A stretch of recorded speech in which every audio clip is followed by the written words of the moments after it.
It's smarter to be on SportsGrid. You studied the stats. You had the perfect bracket until your upsets turned into regrets. SportsGrid rides the highs and lows of every buzzer beater, bracket buster, and Cinderella story. The Big Ten Freshman of the Year! Our team brings you sharp insights, real-time reactions, and all the madness. Only on SportsGrid.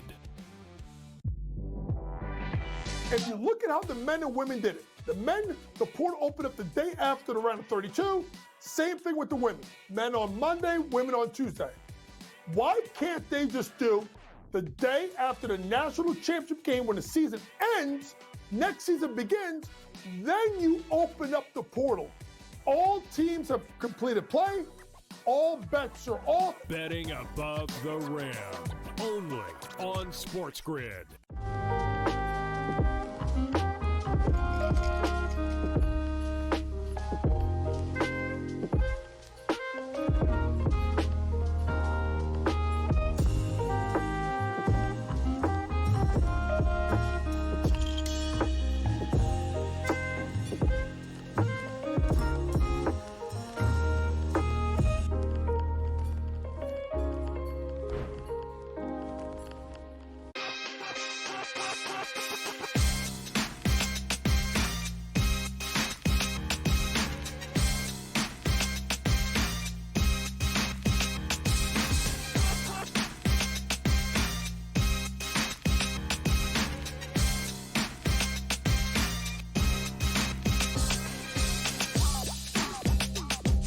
Game Time Decisions is live on SportsGrid.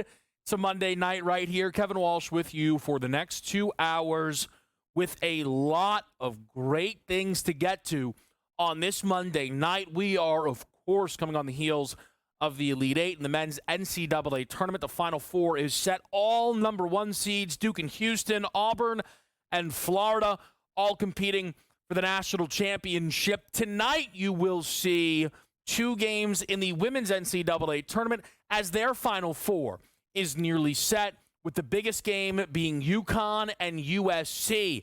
The big game tonight in the NBA, that's Lakers, Rockets, a Western Conference showdown. And then we've got the Dodgers and the Braves, 2 teams off to incredibly different starts. The Dodgers 5-0, the Braves 0-4, and more bad news for Atlanta, losing Jurickson Profar to a suspension just within the last hour of our show getting underway. A PED suspension that will cost him 80 games. We will get to tonight's game between the Braves and the Dodgers. I have a pick, and actually my favorite baseball bet is in that game tonight. Full baseball card. A lot of good picks in the NBA tonight.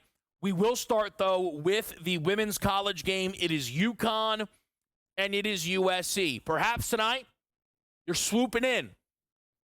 You don't follow the women's NCAA tournament that much, and you see this 14.5, 15.5 point spread. Now, you maybe think, of course, it's UConn women hoop. Then you notice, wait a minute, there's a 1 versus 2, and the 1 is USC. The absence, the unfortunate injury to Juju Watkins is how we get a number like this. Juju Watkins potentially will win Player of the Year in the women's game, has already helped this USC team this season beat UConn at UConn.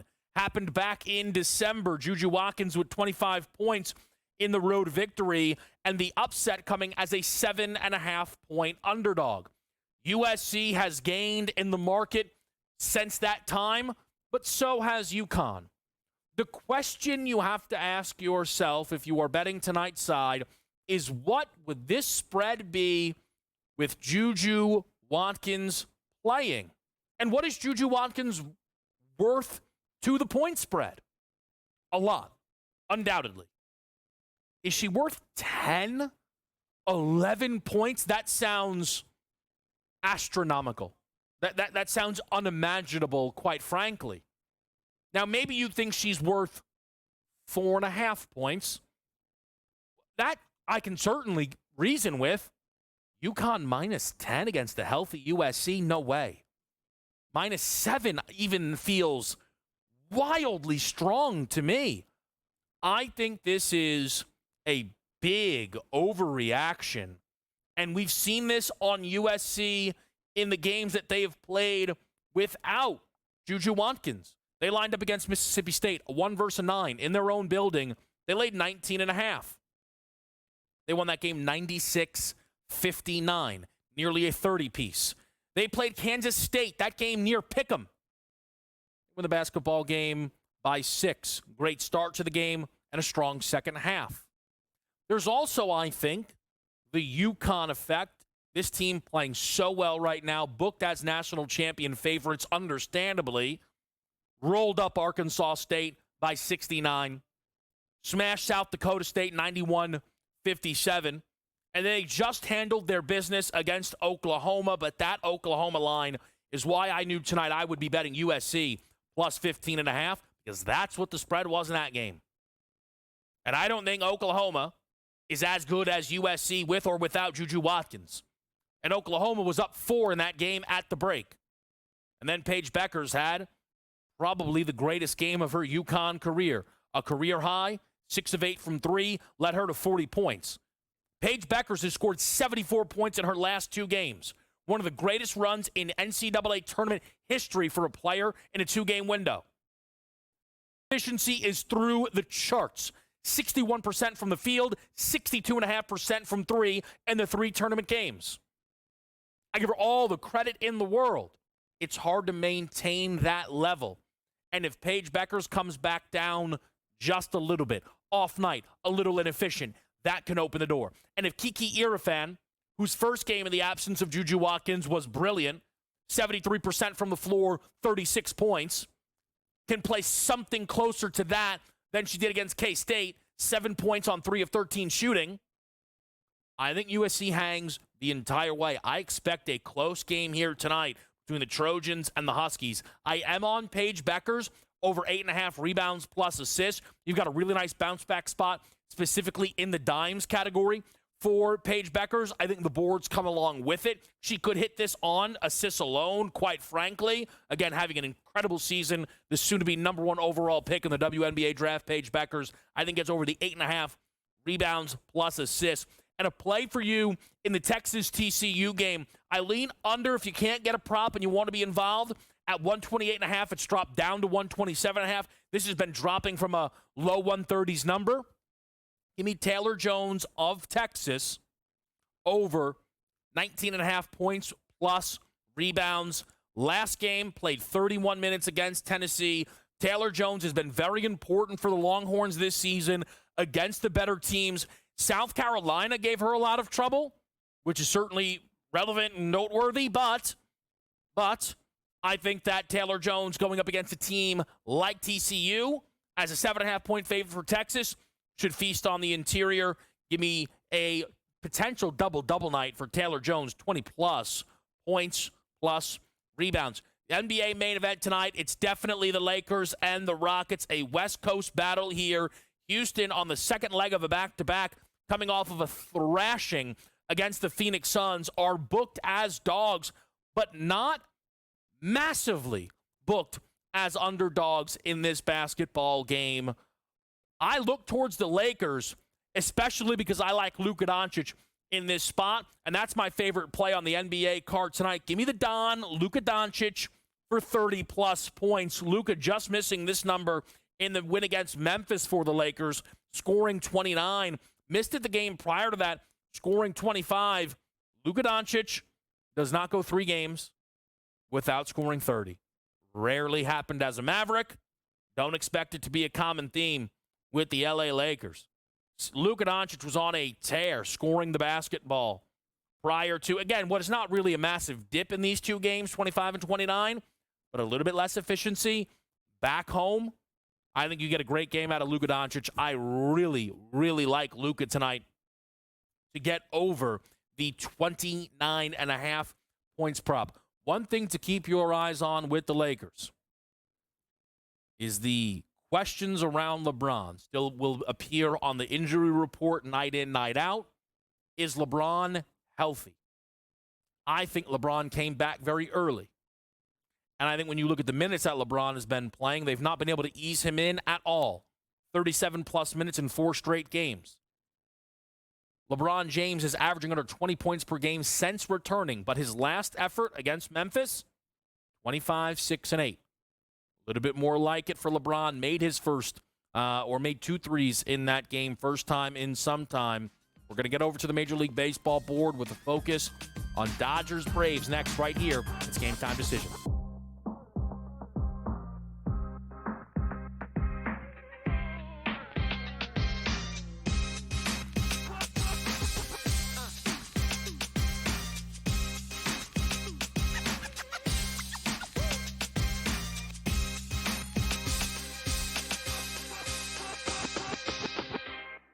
So my team didn't win this weekend, but I still did with this app that's taking over the game. Sports Millions Pick'em lets you make quick and easy predictions. Pick your favorite players, go higher or lower, and you can still win big even if your team loses. Plus, the multiplier is insane. With just a few picks, you can win big money.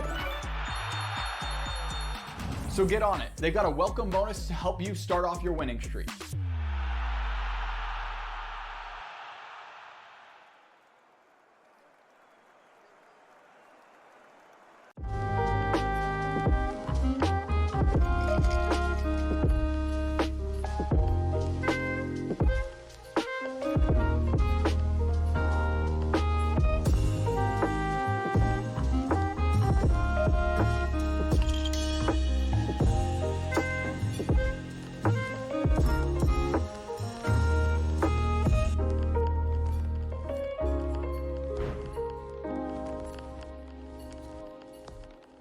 Anyone that's been to a sporting event, the atmosphere before a game, I think Game Time Decisions has that same exact atmosphere.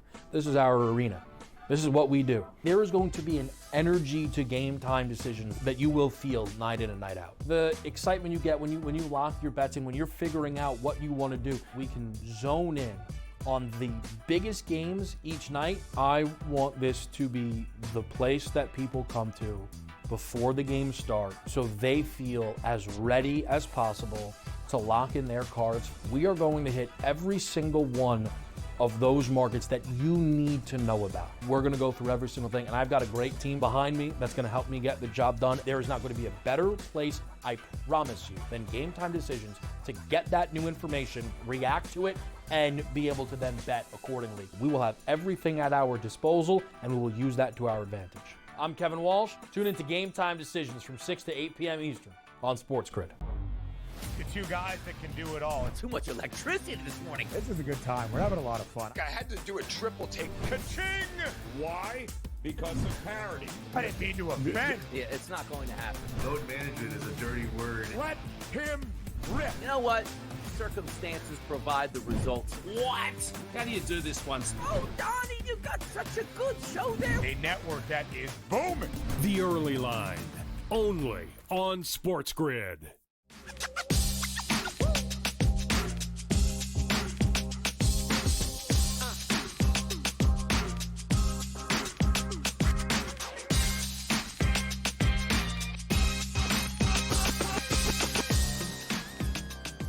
How does it feel to have baseball back in your lives? You enjoying it? Were you in the mix Thursday, Friday, Saturday, and Sunday? I was. Hand up. Didn't go great. Didn't go great. In fact, went very poorly. I'm thinking we were just getting the kinks out. And tonight could be fruitful on the Major League Baseball board. I'm sure the Braves are thinking the same thing. My goodness, Atlanta. You get swept, you get swept. Happened last year to the Houston Astros in their opening series against the Yankees. It doesn't mean your season's over, right? Houston went on to win their division. Back-to-back shutouts, though? And now you run into the Dodgers? Not ideal if you are the Atlanta Braves. We did not get to go through all of my Major League Baseball futures on this show, but I tweeted them out, talked about them a little bit, and one of them was playing a Miami Marlins win total over. Little 3-1 start. I might start making inroads as the Marlins guy in this network. I don't know. I'm just saying, maybe. It's possible. One of the reasons for the Marlins play was not having full trust in the top end of the National League East. Phillies, the Mets, and the Braves, all for various reasons. One with Atlanta, or the big thing with Atlanta, is not feeling as if the prices were reflective of their day one roster and that they were far more reflective of their 162 finishing out the season roster. When Acuna's back, when Strider's back, when the rust is knocked off. Those guys were not back yet. And for Atlanta to struggle against the Padres, who, yes, are a very good baseball team, but the Padres aren't the Dodgers. And the Padres rotation, you would think, kind of as it goes on, would fall off a little bit, and just was at no point were things waking up for the Braves. So now they go tonight against what I think is one of your, if it would qualify as a sleeper candidate, for NL Cy Young.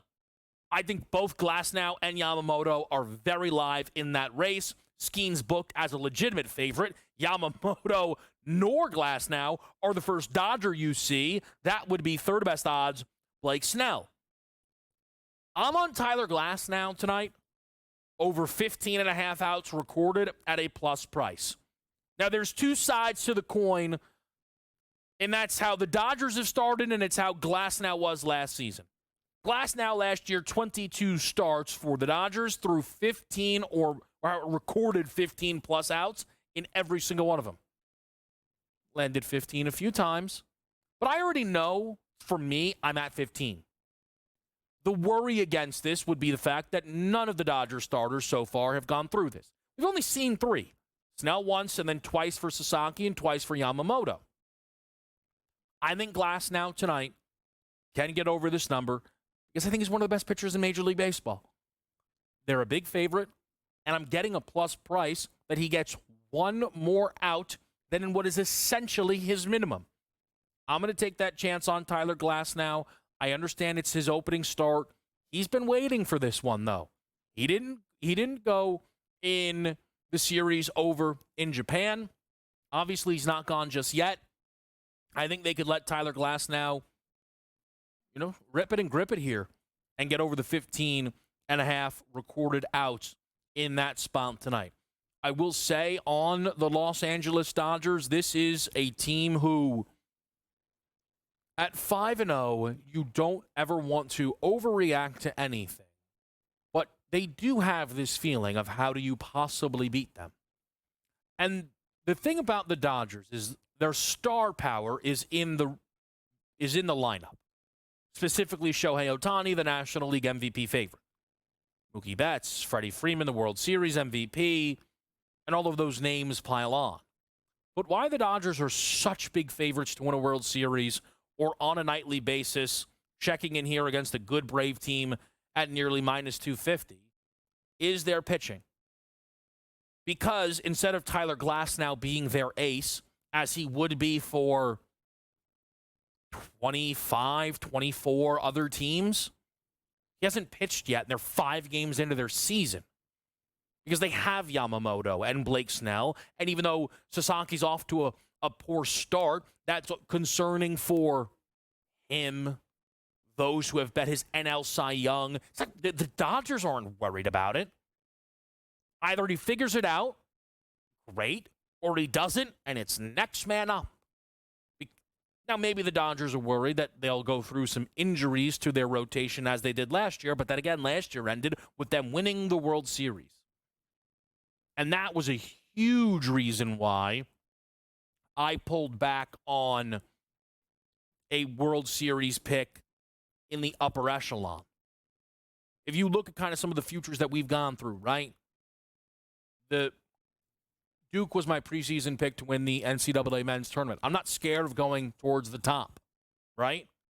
I couldn't do that because it was the Dodgers or I was going to fly down the board, and that's what I did with the Cincinnati Reds, who are in action at 640 up against the Texas Rangers. It's Brady Singer going for Cincinnati, and it's Kumar Rocker getting the ball for Texas. I'm sure a lot of people will be interested to see what Kumar Rocker can bring to the table. Your other 640 first pitch is Mets-Marlins.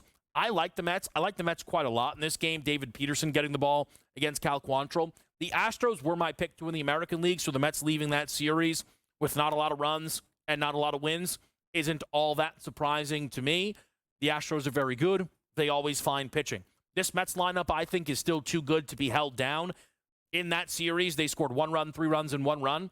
I think they can get through their team total quite comfortably here, but it is an expensive 4.5. If I think the Mets tonight are scoring 5, 6, 7 runs, I think they're covering the run line at -112. So give me the Mets at that number against the Miami Marlins. One of what I believe is 7 picks, 6 more if you add in, of course, the Glass Now play. Glass Now tonight, we're going over the 15.5 outs recorded. We'll get to the rest of the Major League Baseball card. We'll get to the rest of the NBA card. And soon we will also, of course, re-rack and reset what we have tonight in the women's NCAA tournament. But up against this break, we come right back and we get over to Sports Million Pick'em. All the options here on this Monday as we close out March on SportsGrid.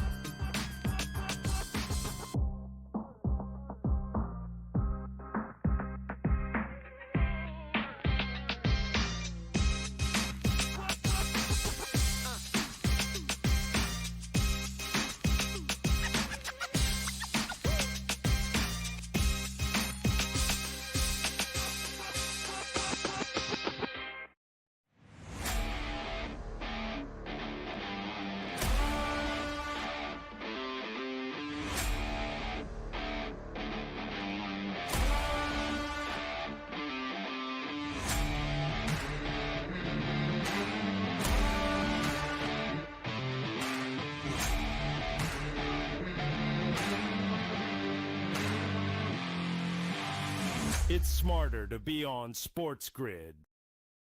You studied the stats.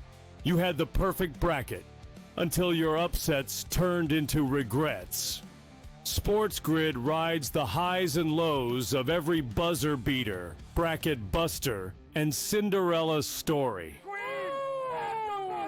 The Big Ten Freshman of the Year! Our team brings you sharp insights, real-time reactions, and all the madness. Only on SportsGrid. If you look at how the men and women did it, the men, the portal opened up the day after the round of 32. Same thing with the women. Men on Monday, women on Tuesday.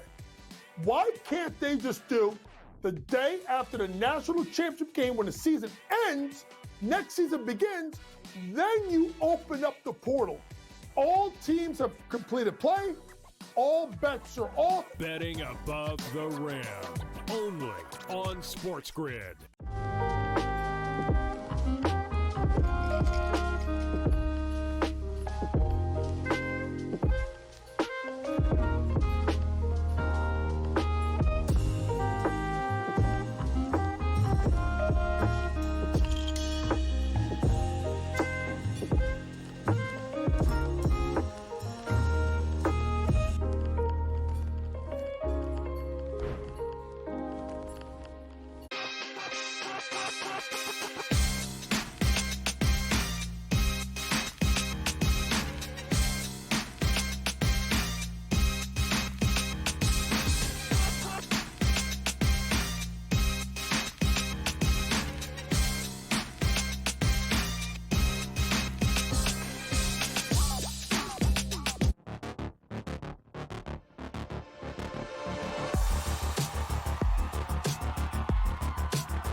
Happy Monday, everyone. It's time to jump into our Sports Millions Pick'ems here on the grid. Now, Tom, we got a great day in the NBA, so why don't we turn to the hardwood? Where are you going to look for your Sports Millions Pick'ems today? Yeah, let's go out west with the Lakers taking on the Rockets. This is a big matchup, like kind of a playoff type match. At least that's what I'm expecting. I'm not expecting a ton of points overall. So let's start off for the Rockets. Alperen Şengün lower than 19.5 points. Lakers are a good defensive team. I know they said have some ups and downs recently, but ultimately they are a good defensive team. They're only like 20.8 points per game to opposing centers. That is the 9th best in the league. The Lakers also play a little bit slow. They're 21st in pace. I know we've seen some big points from them versus the Grizzlies. We've seen big points from the Rockets as of late, but these are two playoff-bound teams. Like, let's buckle down. Let's get some defense. We've also seen Şengün under this number in 6 out of the last 10 games. Now, on the other side, let's go turn Austin Reeves. We've seen a lot of scoring. We can look to Luka, we can look to LeBron, but I like Austin Reeves, and it's not for the scoring. We know he can hit the threes. I actually want to take him higher than 4.5 assists. He's been really solid at distributing the ball. The Lakers have so many options at offense that sometimes we don't know who has the hot hand in terms of scoring, so I don't want to look to the points. I want to look to the assists. He's had 4 assists or more in 9 out of the last 13 games. Now, I know 4 isn't higher than 4.5, but he's at least getting there, and we're seeing some of these games where it's pushing to 8, 10, 13 assists. So if Luka can hit the threes, if LeBron can hit the threes, whatever it might be, Reeves is always going to be in a spot to dish the ball out. So I'm not expecting a ton of points overall, but Reeves will have the chances to pick up the assist, and Şengün on lower than 19.5 points, giving us a 3x multiplier. Joe, what do you have? I love where you're going there, especially with Austin Reeves. He's just been great for us on the season, getting those assists on the board. So nice work with that one. I'm going to look at the matchup here between the LA Clippers and the Orlando Magic. Now, we have two teams that really, they've got a lot to play for right now. We've got the Magic coming in running hot, 4-1 straight up in their last 5 games. They're looking for that Eastern Conference play-in spot. They're sitting 8th right now. And we look at the Clippers, every game counts. We know that this team, with their loss yesterday, it did fall to that 8th spot there. So we've got them fighting for something. But in this matchup, they're coming off a game last night. And I do think we're going to see James Harden not have such a strong performance as he did in yesterday's matchup. Now, we've got both of these teams are strong defensive-minded teams, but the Magic have been stepping up as of late, being able to put some more points on the board. So let's first turn here to the Clippers and James Harden. I do think his number is just too high today. I'm going to take James Harden lower than 26.5 points and rebounds. Now, James Harden is averaging over this. His points and rebound number is coming in at 28.3. But like I said, second night of a back-to-back here. After that loss last night to the Cleveland Cavaliers, 127-122. I do expect this game to be one where Harden struggles to hit those numbers. Last night, he was able to go 4 of 12 from deep. I don't think that three-point shooting is going to come for him versus the Orlando Magic's defense. And I think we're going to see him have worse numbers than he did the last time he met up with the Magic, in which he went 24 points and 7 rebounds. So again, higher than this 26.5 points rebounds today, but I do think this is going to be a game where we see James Harden come a little bit back down to earth after having some really strong games out there on the board. So give me James Harden lower than 26.5 points and rebounds. And then when I turn to the Orlando Magic, we've got to look at who's been lighting things up. And I do expect, with the rest advantage here on home court, for the Orlando Magic to put their points on the board. I will look at Paolo Banchero here to go higher than 38.5 points, rebounds, and assists. And yes, he's not averaging that. He's averaging right on 37.8 points, rebounds, and assists on the season. But you look at him in that game versus Sacramento, the nice win that they were able to get. He still went lower than this, but only had 29 minutes on the court. In that 29 minutes, he was able to put up 24 points, 6 assists, and 6 rebounds. I'm expecting him to get more time tonight because that was a blowout. They just took him off. I'm expecting 35 minutes on the court for Paolo Banchero, and for him to be able to do what we saw versus Dallas. 37 minutes, 35 points, 10 rebounds, 4 assists, versus Charlotte, 35 minutes, 32 points, 7 rebounds, and 6 assists. So look at Paolo Banchero here, higher than 38.5 points, rebounds, and assists, and James Harden lower than 26.5 points and rebounds. We are at the final few weeks of the NBA season. Important games, great time to be a basketball fan.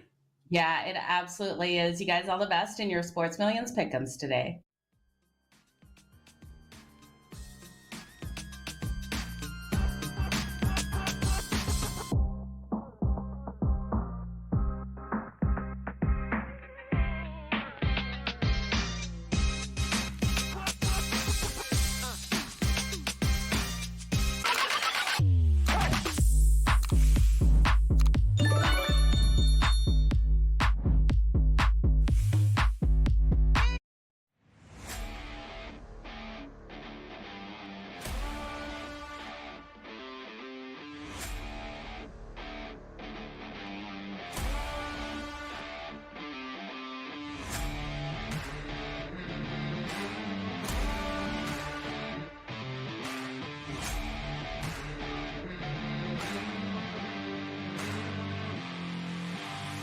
It's smarter to be on SportsGrid. You studied the stats. You had the perfect bracket until your upsets turned into regrets. SportsGrid rides the highs and lows of every buzzer beater, bracket buster, and Cinderella story. The Big Ten Freshman of the Year! Our team brings you sharp insights, real-time reactions, and all the madness. Only on SportsGrid. If you look at how the men and women did it, the men, the portal opened up the day after the round of 32. Same thing with the women. Men on Monday, women on Tuesday. Why can't they just do the day after the national championship game when the season ends, next season begins, then you open up the portal. All teams have completed play. All bets are off. Betting above the rim. Only on SportsGrid.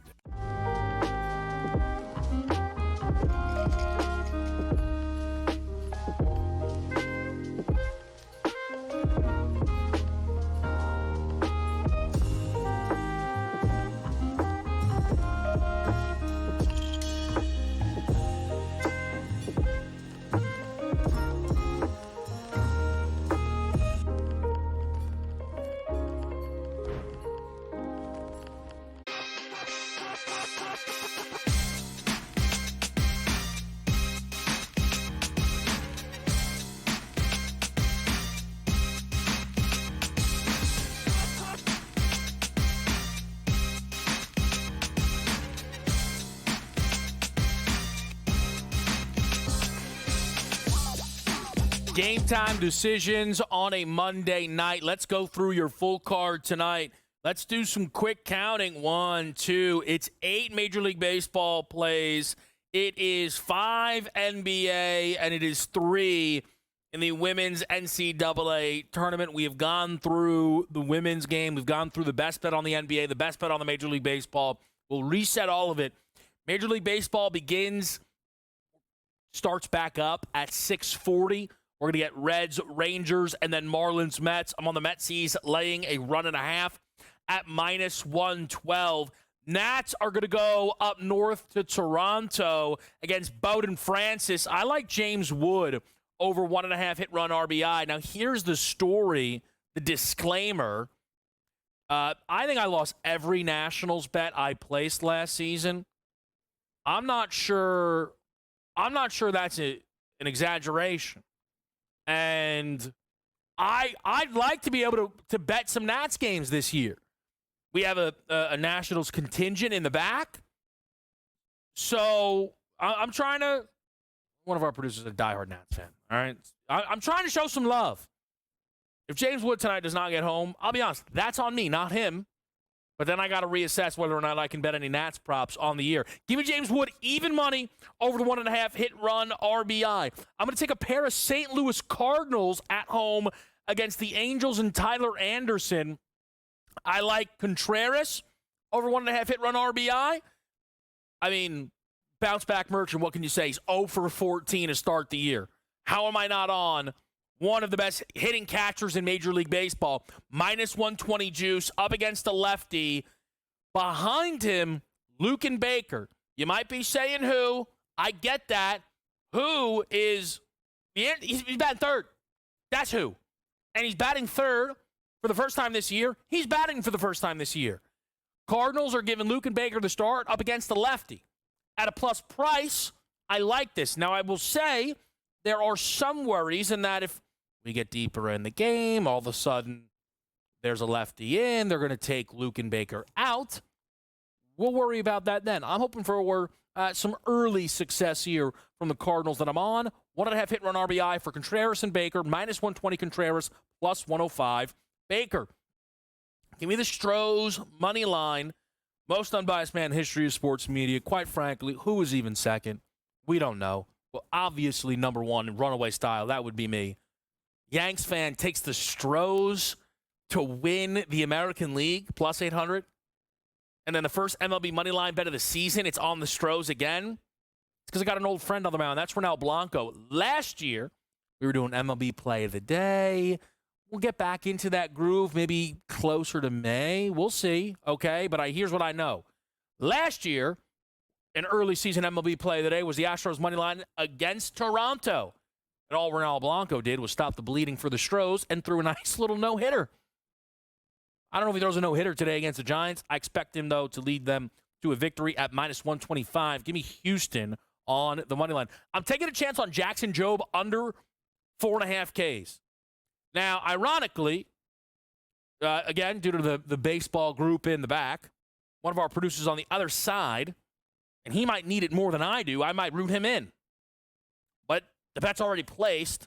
I'm on Jobe under the 4.5 Ks. It's his first start. We're going to see for, this season. I think he threw 4 innings last year. He was getting hit hard during spring training. The Mariners lineup is atrocious. Still, it's incredible. First team shutout, no surprise. I can't believe this is a real baseball team sometimes, Seattle. They struck out the most in Major League Baseball last season. I'm wondering if those numbers are influencing this number a little bit here. We're getting a plus price on Jobe under the 4.5 Ks. Maybe it doesn't go long enough. Maybe the Mariners are swinging early in at-bats against Jobe, not allowing him to get them into 2-strike counts. I'm going to take a chance on the under 4.5 Ks plus 114. Cubbies money line -136. Look, Chicago's getting moved all around here. They're dying to get back to Wrigley for a home game. They blew an ugly one against the D-backs yesterday. Kyle Tucker gives them a nice 6-2 lead, a 3-run homer in the top of the 8th. And the next time the Cubs were up, they were losing 10-6. I think they bounced back here after settling for a split against Arizona, after losing both games to the Dodgers. Now playing the Athletics, that's swinging with the donut off. I know the A's are supposed to be better. They're not the Dodgers or the Diamondbacks tier, obviously. I like the Cubs at -136. Ben Brown could pick up the victory tonight for Chicago. And then we mentioned Tyler Glasnow over 15.5 outs, plus 116. He's already at 5 innings. We know it. Do they send him back out? That's the question. I'll take a plus 116. The answer to that is yes. Let's go to the NBA tonight. And card starts in Charlotte. Give me Isaiah Collier over the points plus rebounds plus assists. I like this before they had initially ruled out Colin Sexton at 21.5. It's now 22.5. Fine by me. Clear and obvious bounce back spot in the points category. Scoring 3 last game on 0 of 7 shooting. Game prior, 16. Game before that, 21. Thank you very much. 3 straight games without 4 or more rebounds. So he's going to bounce back in the rebound category as well. He's one of the best passers in the entire draft class. Averages 6 assists per game, despite the fact that he's only started not all the games. He started about, 40, 50 games this year for this team. Plays around 25 minutes a night. I really like Isaiah Collier. You guys know that back from our draft coverage here on the network. I think it's a really good spot to back him against Charlotte. Give me Tyrese Halliburton. This is a great number, -130, double-double. That's a FanDuel number. DK, closer to -165. Hallie had a 12, 13 double-double, consecutive double-double game streak snapped against Washington, which was insane because he had 18 assists against the Lakers. The next game, they scored 162 points against Washington. He only had 6 assists. He was lighting it up on the scoreboard, made 7 threes. But then against OKC, top end, obviously, incredible defense, they held him to just 3 assists. So you got a bounce back spot tonight at -130. I think it's a really good number on Hallie for a double-double. Make sure you get the best of that number. Give me the Clippers team total over 106.5. I thought about playing the full over here, but because the Magic are scoring a little bit more if you look at their most recent games. My thing is, if this game's going to go over the 210.5, the Clippers are getting there. 100%. The Clippers defense is still good, right? That's been the backbone of the successful season that they've had. So, and I don't know if I fully am ready to jump in and trust Orlando. So give me the Clippers team total. Give me it over 106.5. Harden and Kawhi should be out in action tonight. Give me the Grizz +5 against Boston. It's a Memphis spot more than anything. Trying to fade the Celtics is always risky. This team's on an 8-game win streak. They're, of course, one of the very best teams in the NBA. We know all of that. So I'm not really going up against this juggernaut. I'm trying to back Memphis. Memphis first game, post-Taylor Jenkins. They lose to the Lakers. Lakers were desperate. They needed it. They got it done. Memphis did score 127 in that basketball game. John Morant played well, 22, 8, and 10. Desmond Bain knocked down 5 threes, scored 29. Maybe Memphis doesn't click on the defensive side of the ball, and that could very well be an issue going up against a team like the Boston Celtics. I think Memphis at home is going to be desperate to step up. Don't forget, this is a 25-12 team in their building this year. I'm getting 5 points against Boston. I'll take those 5 points. Best bet on the NBA board tonight, that's going to be Luka Doncic over 29.5 points. 2 straight games without 30. Simple as that. Luka now back at home for the Lakers up against this Rockets team where they're going to need him. They're going to get him. They're going to get 30 out of Luka tonight. I feel very, very good about that. Western Conference standings-wise, this is an important game for the Lakers, but more so keeping track with Denver. The Lakers lost a couple of ugly ones on that East Coast trip. They now get back home. They need to make sure that they're putting wins, in that win column. They play the Rockets, couple days off, the Warriors, then it's a back-to-back with New Orleans, and then it's 2 straight at OKC. The Lakers need to rip off a 4-game win streak here before playing the Thunder. This would be the 2nd win in a row against Houston. I think they can get it. They're led by the Don. We'll be right back. It's Game Time Decisions.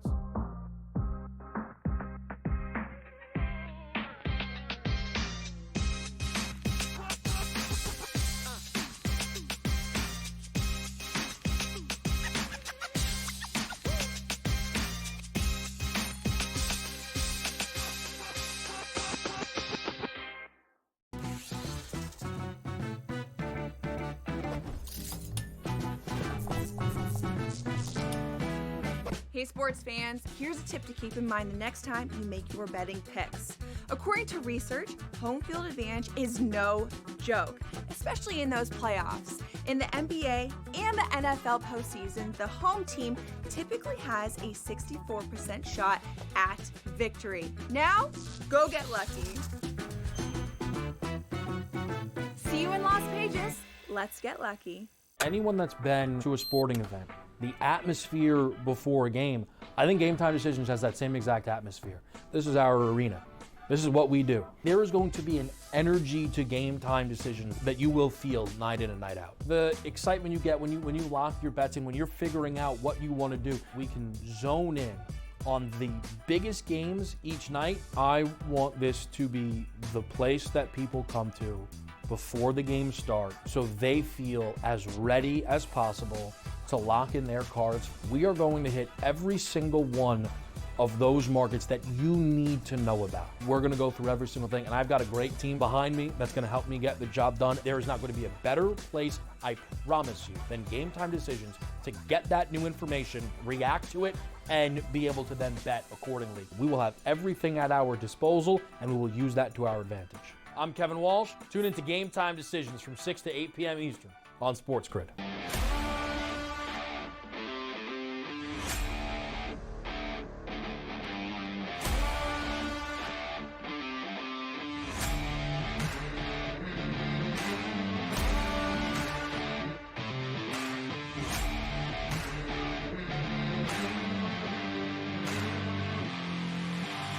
It's smarter to be on SportsGrid.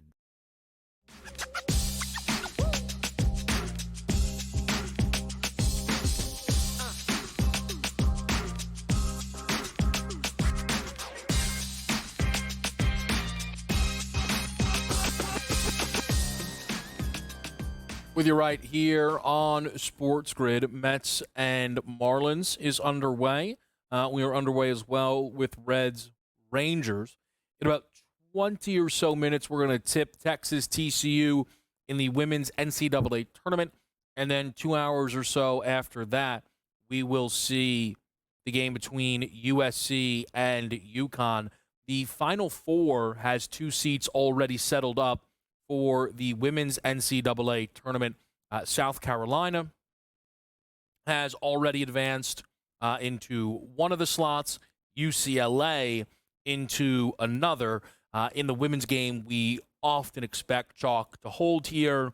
The lowest possible seed that would get there would be a 2 if TCU upset Texas, or in what is most likely, UConn beating USC, who are the national championship favorites, by the way. Minus 130 for UConn to cut down the nets. UConn is, or UCLA is awaiting the winner of UConn USC. South Carolina will play the winner of Texas and TCU.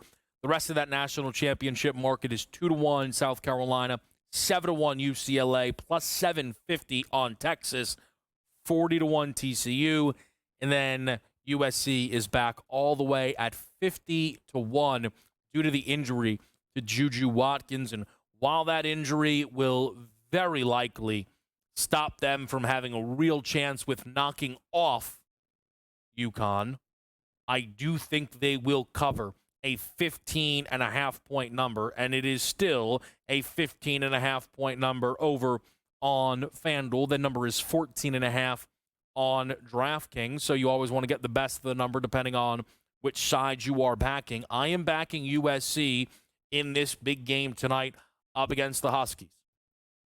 It is a bit of spread math, albeit some tricky math to do. USC is catching 15.5. Juju Watkins, if Juju Watkins is worth 7 points to the spread, which is, again, a massive, massive amount, is UConn 8.5 on a neutral shading USC? The game is in Spokane, Washington. Are they 8.5? No, I don't believe so. I really don't. I know UConn is getting better and better and better. They ran through an unbeaten season in the Big East. I get that. I really do. They lost to this USC team. Yes, with Juju. They were at home. I think USC hangs in this game. I do think you see Paige Beckers struggle scoring the basketball. Law of averages. 74 points in her last 2 games. 30 of 48 shooting. For the tournament, she's at 61.4% from the field, 62.5% from 3. Instead of the 30 tonight. Let's see what the Paige Beckers points prop is at right now. 23.5, right? And that alone gives you an idea how over the head these last 2 games have been for Paige, right? 23.5 is well beneath what she's had in the last 2 games. And you would have to imagine bettors are far more inclined to be going over on those Paige numbers than under. So it gives you an idea. I think she's not going to be scoring 30 in this game. I don't think she's going to be as efficient in this game. I think she will be piling up rebounds and assists. An 8.5 rebound plus assist combo is a play for me tonight on Paige. She had just 1 assist in the last game against Oklahoma. If you look at the rare instances where she had 1 or fewer assists on the season, it only happened 3 times. The follow-up game, she had 4, 7, and 9 in that next game. So if I tonight am going to get 6, 7, 8 assists out of Paige, I expect the rebound to be there. But she's also been very good rebounding the basketball. She had 6 in the last game. So if I get another 6 rebound game, then I only need 3 assists, which I think is like the floor tonight for Paige. Yes, you could play just the assist prop, but it's minus 160 for 4 assists. 6 assists is plus 320. I don't mind that play if you'd like to make it on Beckers. Game number 1 in this 2-pack here tonight is Texas and TCU. I lean under the 127.5. That is a dropping number that has continued to drop. Texas in these high-level games have been playing under after under after under. And I'm not so sure TCU will be able to score enough on this Longhorn defense. I am going to back, though, on the interior for this game for Texas, Taylor Jones, 19.5, 20-plus, rebounds plus assists, landed exactly on that number against Tennessee. But more important than that, 31 minutes played in the game. The more important the game, the more minutes for Taylor Jones. Where else have we seen that against UGA in the regular season? I get it's not the same level of competition, but minutes-wise, she had 17 and 16. Against Ole Miss, 31 minutes, 24 and 6. Jones tonight, if those minutes hold, should be able to blast through this number against TCU. So that is how I'm going to set things up for Texas and TCU in the women's game tonight. I am sure many will be looking in the Haley Van Lith market. She being the star for this TCU basketball team. Haley Van Lith having played with Louisville for a number of years, transferring to LSU last year. Not the best season for her. Has kind of got right back to form this season with TCU. Have them as a 2 seed. Scored 26 points against Notre Dame in a victory, which was a sizable upset. Notre Dame had spent a good portion of the season as the number 1 team in the country. A very disappointing close. Hannah Hidalgo struggled in that game mightily. 3 for 19. Olivia Mayos just not able to stuff the stat sheet in the way that you typically expect her to do in that game against TCU. But give Van Lith credit, led the way with 26 tonight.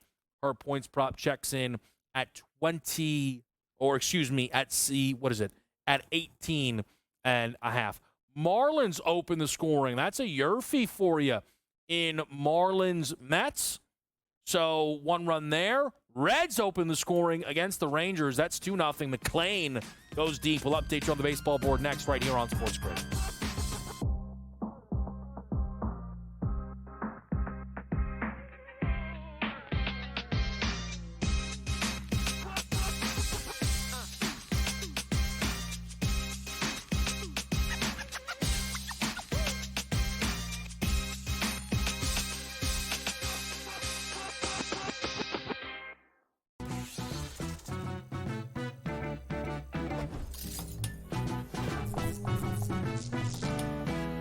Hey sports fans, here's a tip to keep in mind the next time you make your betting picks.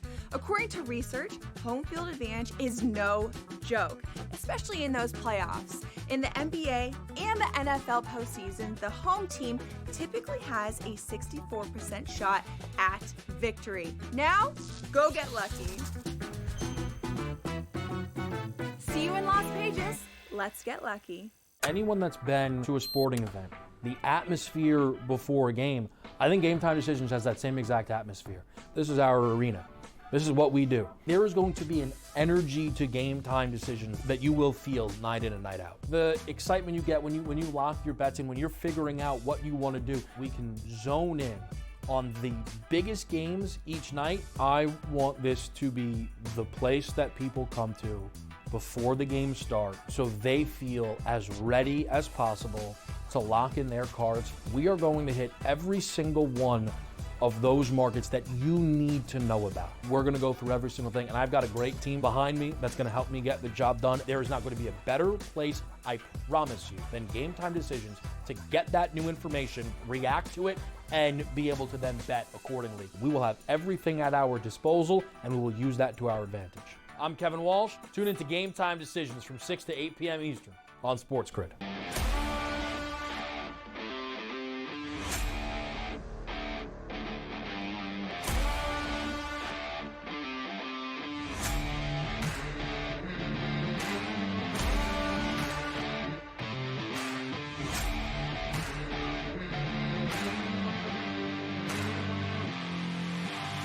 It's smarter to be on SportsGrid.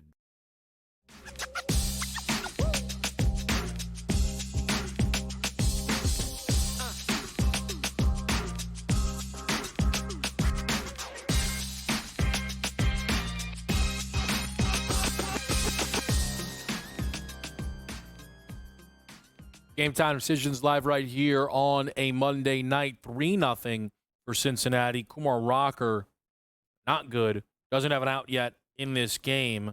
All 4 hitters with a hit, too. So it's not even a walk situation. They're kind of teeing off on him right now.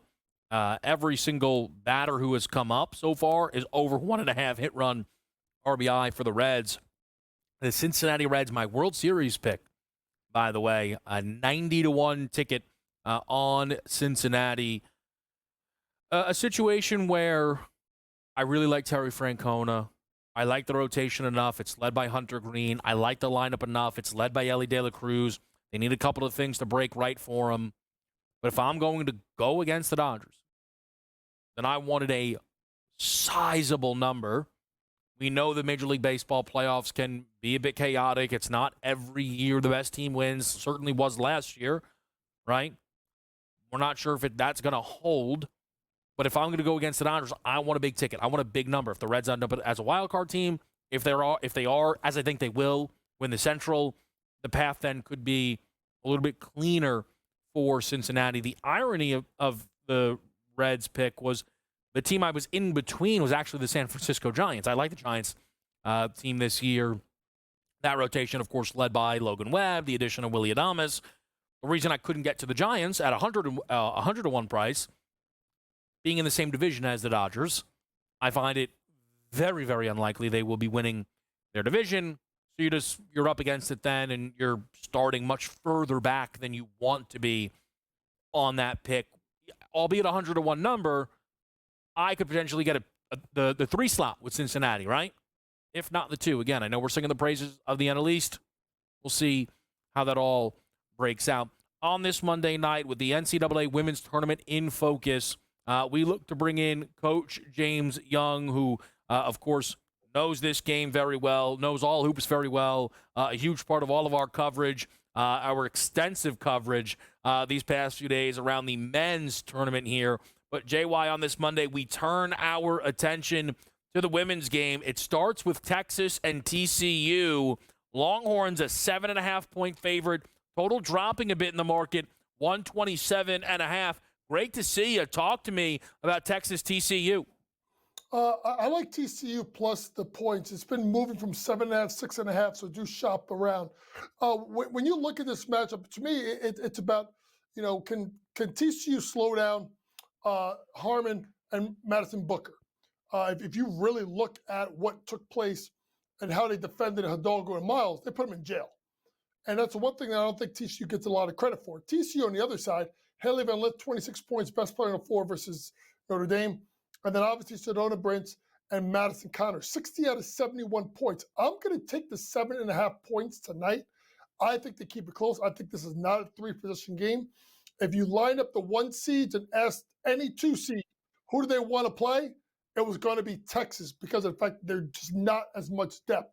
Other game, because I know we're coming up against it. Well, we got – okay, yeah, go ahead. We got time. Yeah, but I'll say it right now. AZ Fudd over her points prop tonight. Listen, Paige has been unbelievable, but I'm not going to take her at 22.5 points. If I'm Lindsey Gottlieb, I'm saying not her. And if I mean not her, that also probably means not Sarah Strong. Who can get loose? AZ Fudd, who has dropped off a little bit the last couple of games, but a really good end to the regular season. Give me AZ Fudd. I think it's 13.5 points. Yeah, you mentioned the Page number, JY, climbing in the market up to 23.5. No surprise to the recent efforts and her star power that she'll bring to the market there. But you are paying a premium on a bet like that, and we see that when it gets to these NCAA tournaments, right? You think back to this past weekend and the action that we saw. While Cooper Flagg was fantastic, he really didn't flirt with his points prop. They juiced that thing up to 24.5. A lot of it had to do with the opponent as well, coming off a 30-point game. Scored 16. Inefficient, 6 of 16 for Coop. We see how those numbers get elevated. What do you make of the Haley Van Lith number up to 18.5 now? I mean, I like it because she's going to have the ball in her hands. They run that Spain offense, high pick and roll with Sedona Prince. So that'll be interesting. Not as strong guard defenders on, USC, but I think it's going to be an exciting game, K-Dub. I'm sorry, on UConn. So I think it's going to be a good game, both of them. Yeah. It'll be good to see. Yeah, 100%. Coach, appreciate you giving us some insight into the women's game. In about 6 or 7 minutes, it looks like, we will tip things off between TCU and Texas. We'll also get the first pitch in Major League Baseball for a few games. We'll keep you updated on all of it right here. It's Game Time Decisions on SportsGrid.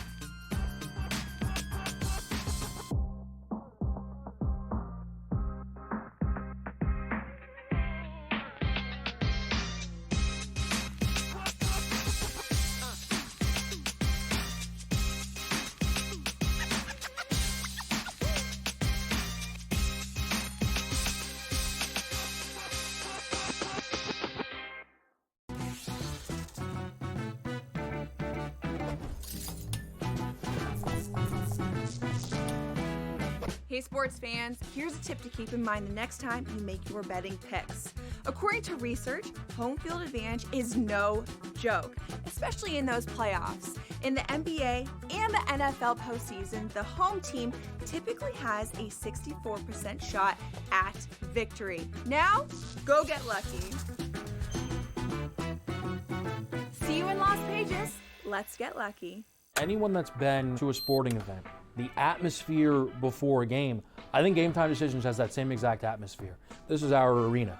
This is what we do. There is going to be an energy to Game Time Decisions that you will feel night in and night out. The excitement you get when you lock your bets in, when you're figuring out what you want to do, we can zone in on the biggest games each night. I want this to be the place that people come to before the games start so they feel as ready as possible to lock in their cards. We are going to hit every single one of those markets that you need to know about. We're gonna go through every single thing, and I've got a great team behind me that's gonna help me get the job done. There is not gonna be a better place, I promise you, than Game Time Decisions to get that new information, react to it, and be able to then bet accordingly. We will have everything at our disposal, and we will use that to our advantage. I'm Kevin Walsh. Tune into Game Time Decisions from 6 to 8 p.m. Eastern on SportsGrid.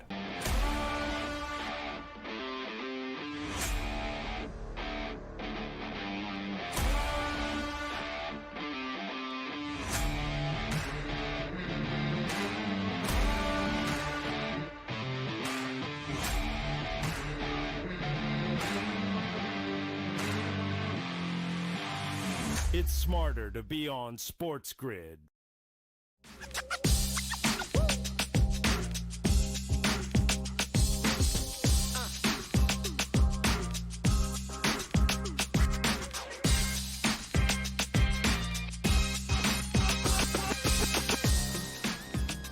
Game Time Decisions is live on a Monday night. Kevin Walsh with you right here on SportsGrid. And when you've got a lot of different things in action tonight, it helps try and calm down. All right, just in the back, I got something going on in my ear. If we could just clean that up, that would be fantastic. I'd greatly appreciate it. Pretty sure it's the other control room. Thank you, team. I know you will get on that swiftly. We are right here, though, on this Monday night. And we've got Major League Baseball in action right now. Reds up 3-0 on the Rangers. Marlins up 1-0 on the Mets. Rays Pirates is coming up at 7:05. 7:07 Blue Jays Nats. I'm on James Wood over 1.5 hit run RBI in that game. NBA action coming up in this window. Give me Isaiah Collier over 22.5 points, rebounds, and assists. Give me Tyrese Halliburton double-double. -130. And then give me the LA Clippers. Little Clipper love here over the team total, 106.5. We still have Coach James Young with us. I want to talk to Coach a little bit about the Elite Eight, the Final Four, what we saw, what we know. But I am curious, Coach, and all good if not, anything for you on tonight's NBA card before we move on.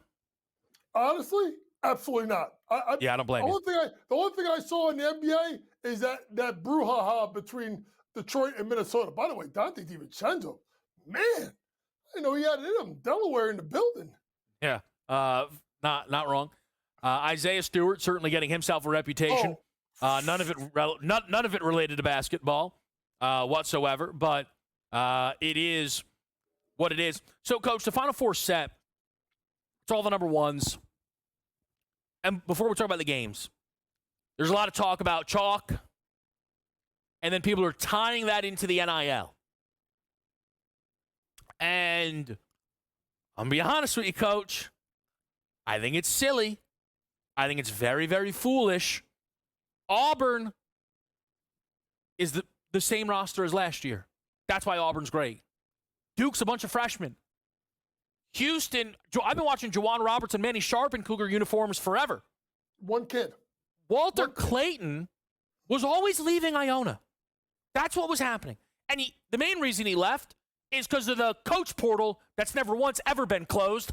Ask Maryland fans. So, Jay, I don't think Auburn, Florida, Duke, and Houston are here because NIL ruined college basketball. Side note, this Final Four is awesome. Nothing's wrong. I think these four teams are here because they've been the best teams in college basketball all year. and nobody was able to knock them off. Yeah, if you want to blame the portal, blame the teams that sucked all year. Blame Indiana for giving Omar Ballo the bag, right? Blame Arkansas who couldn't get out of their own way. Blame the number of guys that that came into Villanova over the last 2 years that got Kyle Neptune fired. No, it's not the NIL. And I want people to understand this. And I want people to pay very close attention. You have to build its roster construction. Roster construction.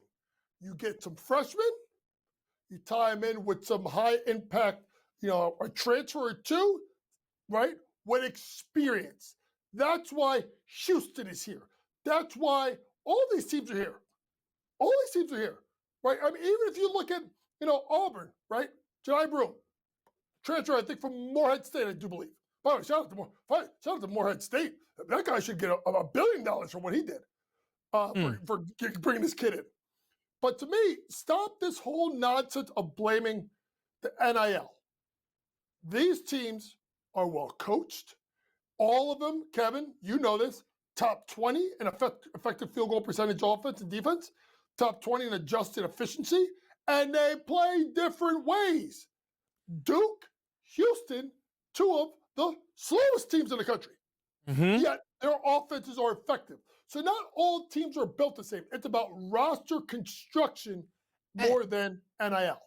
And if NIL's impact might be that Walter Clayton went back to Florida instead of second-round pick in the NBA. Maybe NIL is why Janai Broom went back, right? Instead of second-round pick in the NBA. Hunter Dickinson, right.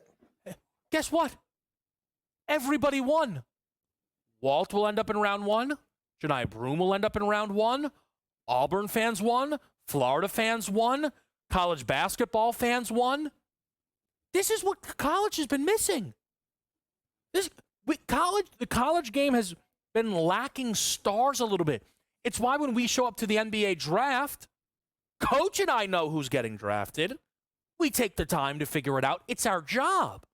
But many of you at home, last year, round 1, first pick, second pick, who and huh? That's no disrespect to Risa Shea or Sarr, but that's the reality of it. And the first college kid that came off of the board was coming off of the bench. Now, maybe that's because Calipari didn't know what he was doing, and I don't want to send J1I down a rabbit hole about the fact that Reed Shepard should have been playing over DJ Wagner, but boy, I'd like to. And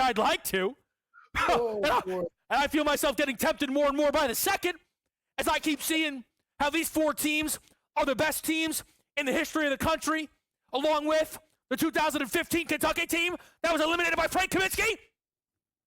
Frank the Tank. I'm still angry about it, JY. I'll be honest with you. But Kevin, I want to push back. I want to say something else. Think about one of the most ready-made players in this draft. It was Dalton Connect. Why? Experience. So honestly, K-Dub, I think the NBA wins as well.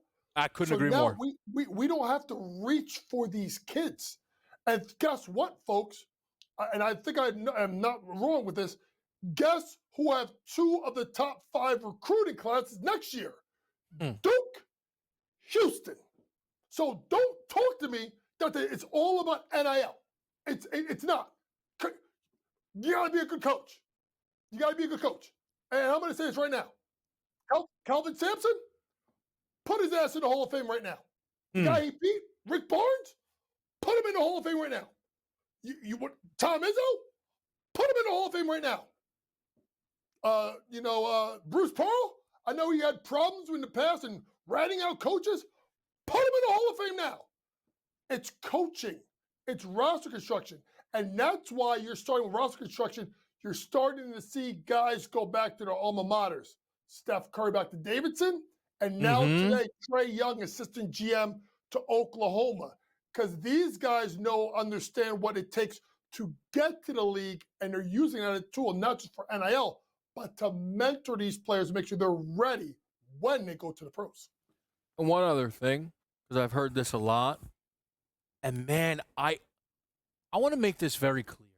I really, really like college. It's not my number 1 sport. I am not the deepest in the weeds. I cannot believe the amount of people who have been like, man, look at all the FAU kids tearing it up.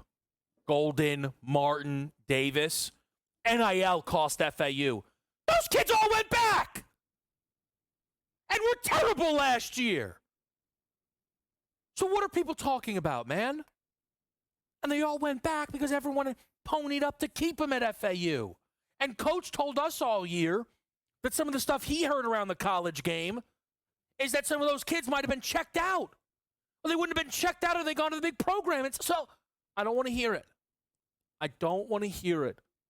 NIL is great. And here's another thing. You know what everybody loves? Off seasons. Exciting off season. And college sports has it now. Wake up. Slow start in Texas TCU. We'll be right back.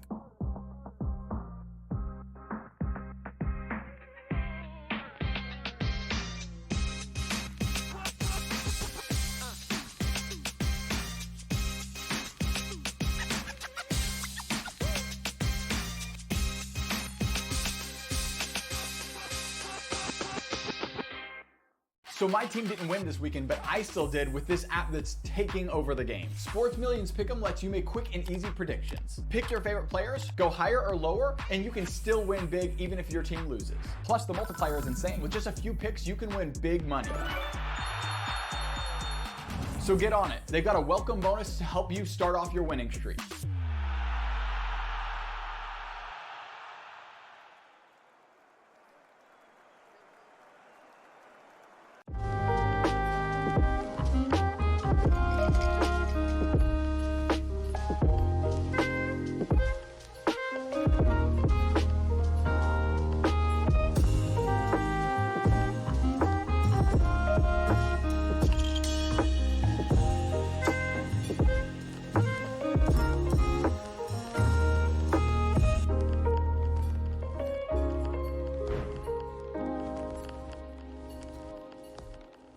Anyone that's been to a sporting event, the atmosphere before a game, I think GameTime Decisions has that same exact atmosphere. This is our arena. This is what we do. There is going to be an energy to GameTime Decisions that you will feel night in and night out. The excitement you get when you lock your bets in, when you're figuring out what you want to do, we can zone in on the biggest games each night. I want this to be the place that people come to before the games start so they feel as ready as possible to lock in their cards. We are going to hit every single one of those markets that you need to know about. We're going to go through every single thing, and I've got a great team behind me that's going to help me get the job done. There is not going to be a better place, I promise you, than GameTime Decisions to get that new information, react to it, and be able to then bet accordingly. We will have everything at our disposal, and we will use that to our advantage. I'm Kevin Walsh. Tune into GameTime Decisions from 6 to 8 p.m. Eastern on SportsGrid. The two guys that can do it all. Too much electricity this morning. This is a good time. We're having a lot of fun. I had to do a triple take. Ka-ching! Why? Because of parity. I didn't mean to offend. Yeah, it's not going to happen. Load management is a dirty word. Let him rip. You know what? Circumstances provide the results. What? How do you do this one? Oh, Donnie, you got such a good show there. A network that is booming. The Early Line, only on SportsGrid.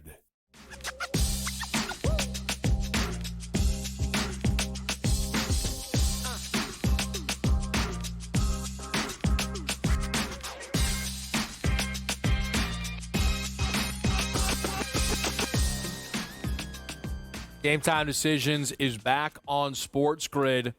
Don't look now. Taylor Jones, 2 points, 3 boards. And in this game, that is the equivalent of a quadruple double. The live total is 118.5 in Texas TCU. 5-1, now 7-1 lead for Texas.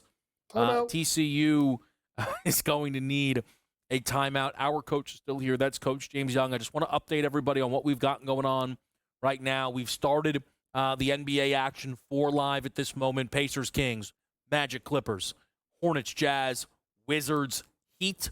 Those are all going on right now.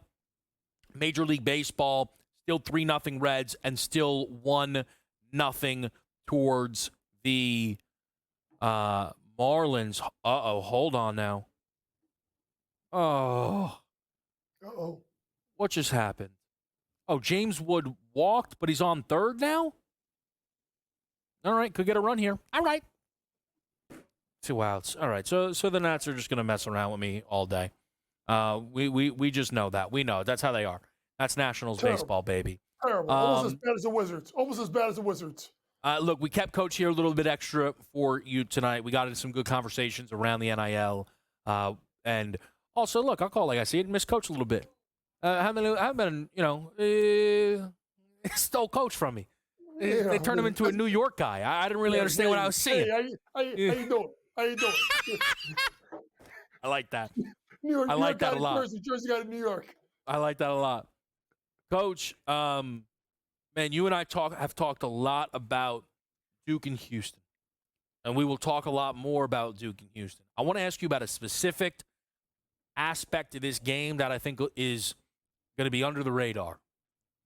Duke going from a game where the total now, game to game, is 40 points lower. 174.5 against Bama, 136.5 against Houston.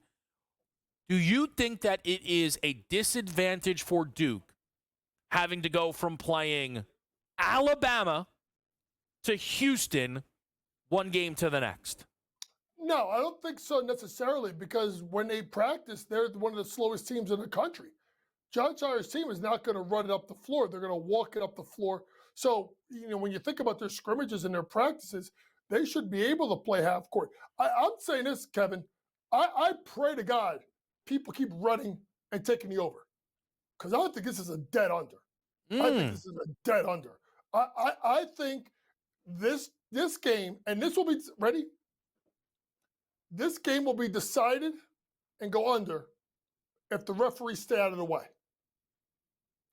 If they let them play, it's going to drive it under. I will also say, if you get an under, there's a better chance of Houston winning. Because although Houston's offense is really good, they're not Duke good.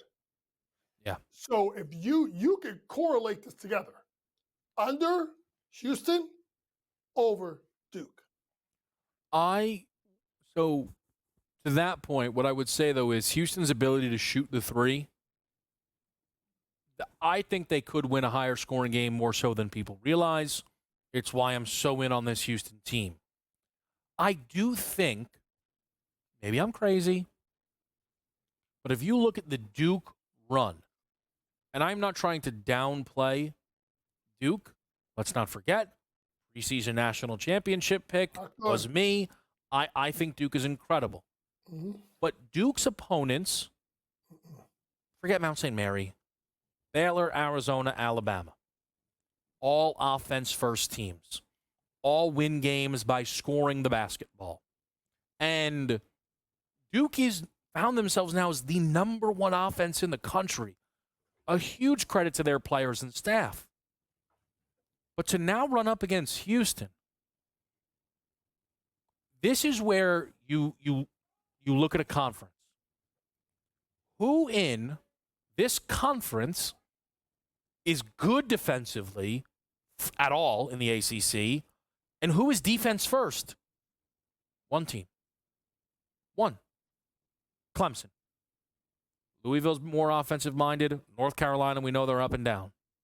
Nobody else in the league can guard. The out-of-conference game against Illinois, their offense first, too.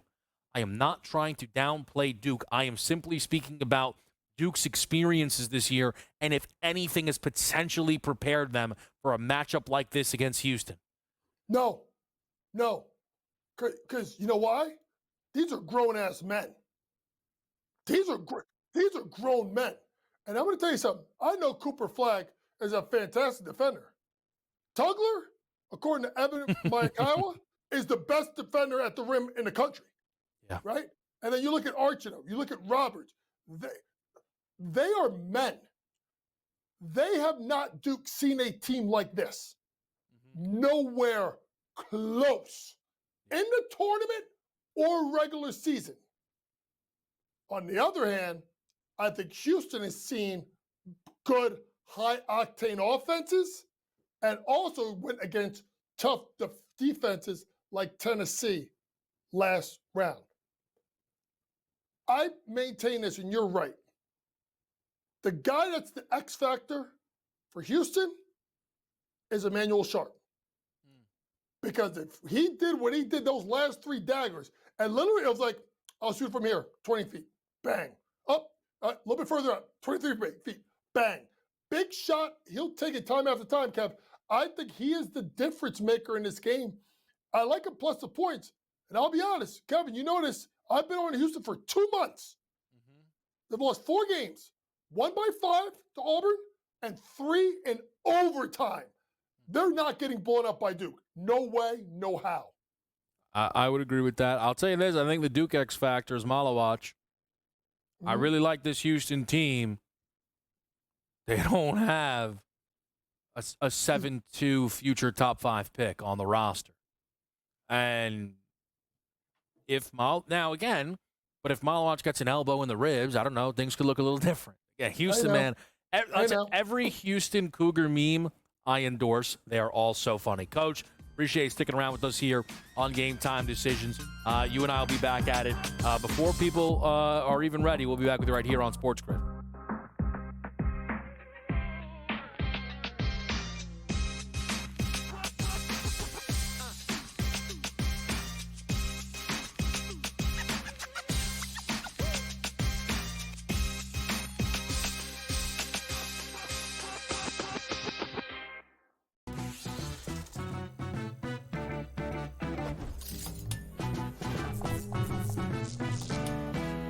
Hey sports fans, here's a tip to keep in mind the next time you make your betting picks.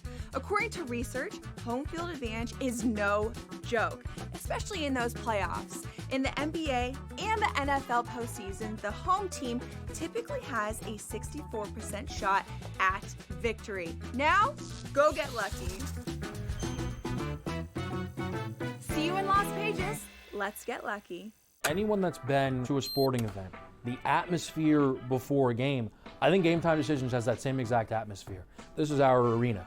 This is what we do. There is going to be an energy to Game Time Decisions that you will feel night in and night out. The excitement you get when you lock your bets in, when you're figuring out what you want to do, we can zone in on the biggest games each night. I want this to be the place that people come to before the games start so they feel as ready as possible to lock in their cards. We are going to hit every single one of those markets that you need to know about. We're going to go through every single thing, and I've got a great team behind me that's going to help me get the job done. There is not going to be a better place, I promise you, than Game Time Decisions to get that new information, react to it, and be able to then bet accordingly. We will have everything at our disposal, and we will use that to our advantage. I'm Kevin Walsh. Tune into Game Time Decisions from 6 to 8 p.m. Eastern on SportsGrid.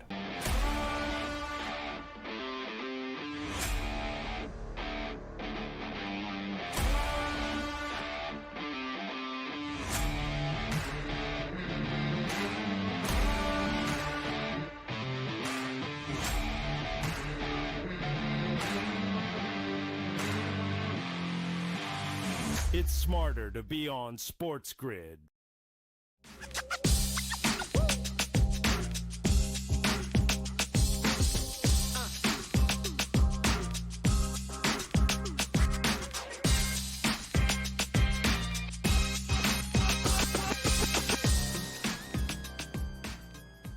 Game Time Decisions. We are live here on this Monday evening. Update on the Major League Baseball board. Tied up now in South Beach. Miami started it with a home run. Starling Marte, batting leadoff today, matches it. So now a pair of solo shots in that game have it tied 1-1. Reds jumped all over Kumar Rocker. Youngster still getting the chance to go, I believe, at least he got to finish the 2 innings.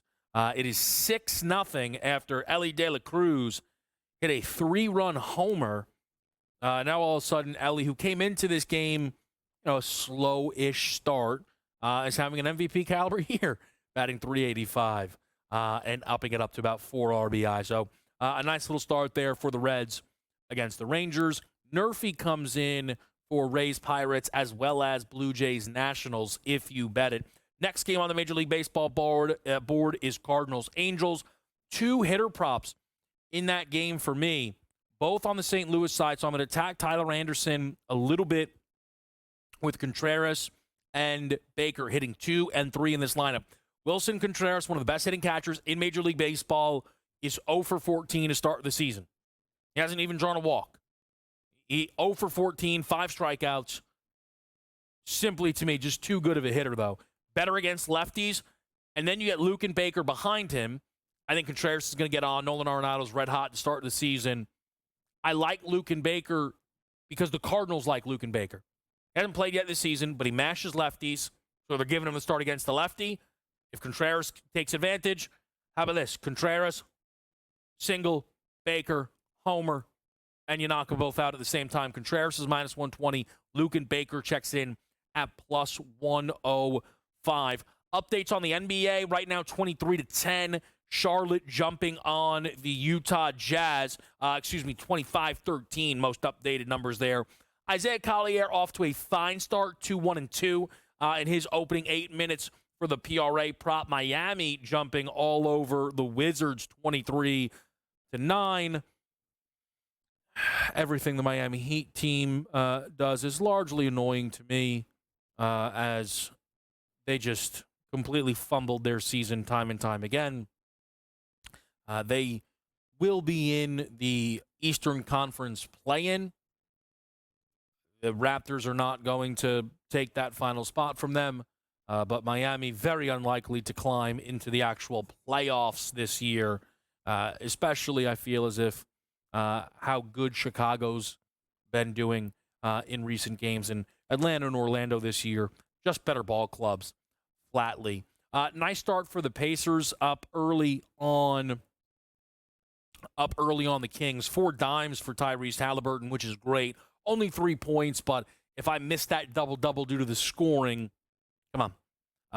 That's just not going to be – it is what it is. I'll live with that if that's how it shakes out. Offense could be better from the Clippers end of it. They trail Orlando 18-14 right now. 3-point shots not falling early for L.A., 2 of 8. But really, what's the excuse when you're getting a 1 of 7 start from Orlando? But Paolo Banchero has gotten to the line 7 times already. There's been 7 free throws in this game. They are all belonging to Paolo Banchero. He's made all 7 of them. So that's how Orlando is keeping pace, or actually maintaining pace in this game. But with a low team total like that, there's plenty of time to bounce back.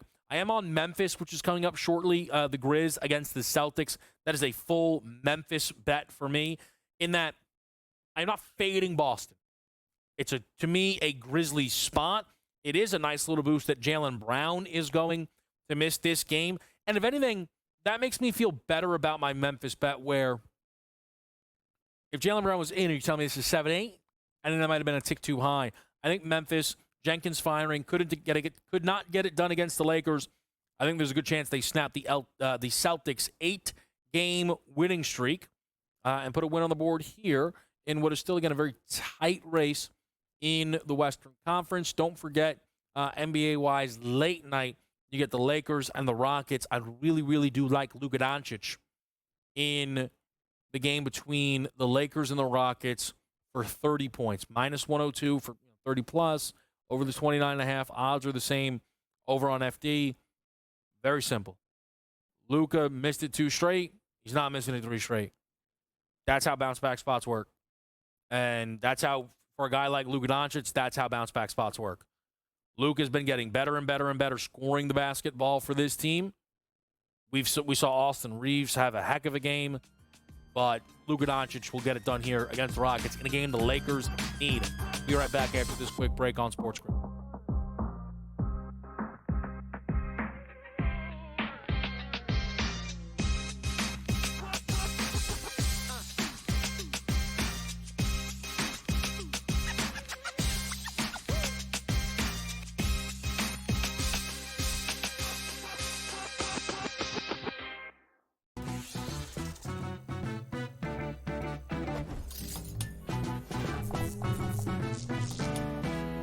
Hey sports fans, here's a tip to keep in mind the next time you make your betting picks.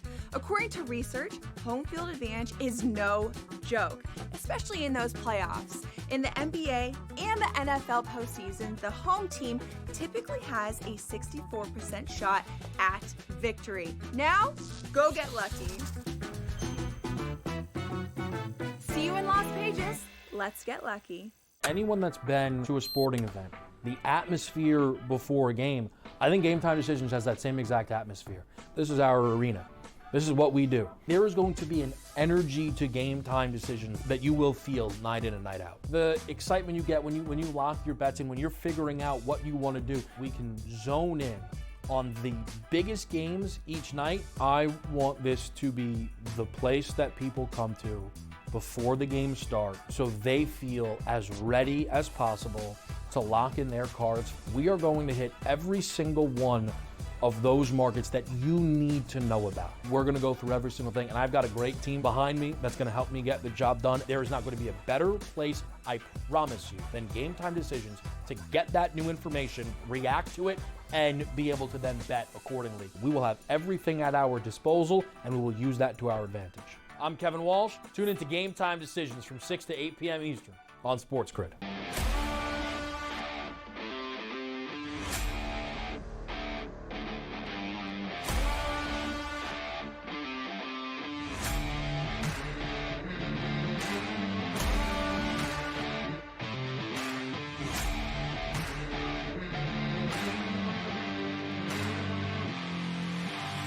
It's smarter to be on SportsGrid.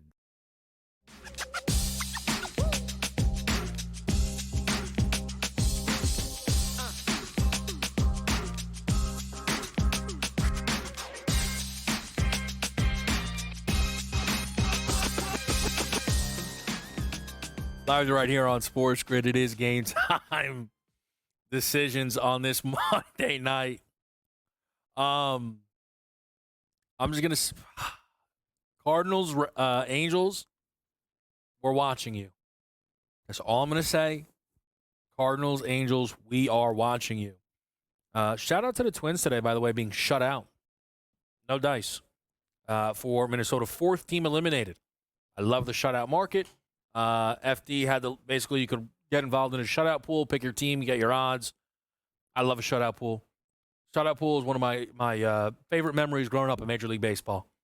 100%. That's a story for radio another day. It's a story I probably have already told. Dave Sharapan, the sportsbook consigliere, joins us donning the A's regalia. Yes, sir. Why A's consig on a Monday night? Oh, it's Ricky Henderson night. We got to pay tribute to Ricky.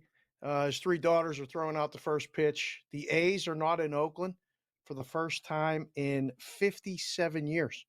Played in Sacramento, and they're home dogs to the Chicago Cubs tonight. Come on. Yep. What are we doing? I don't get it.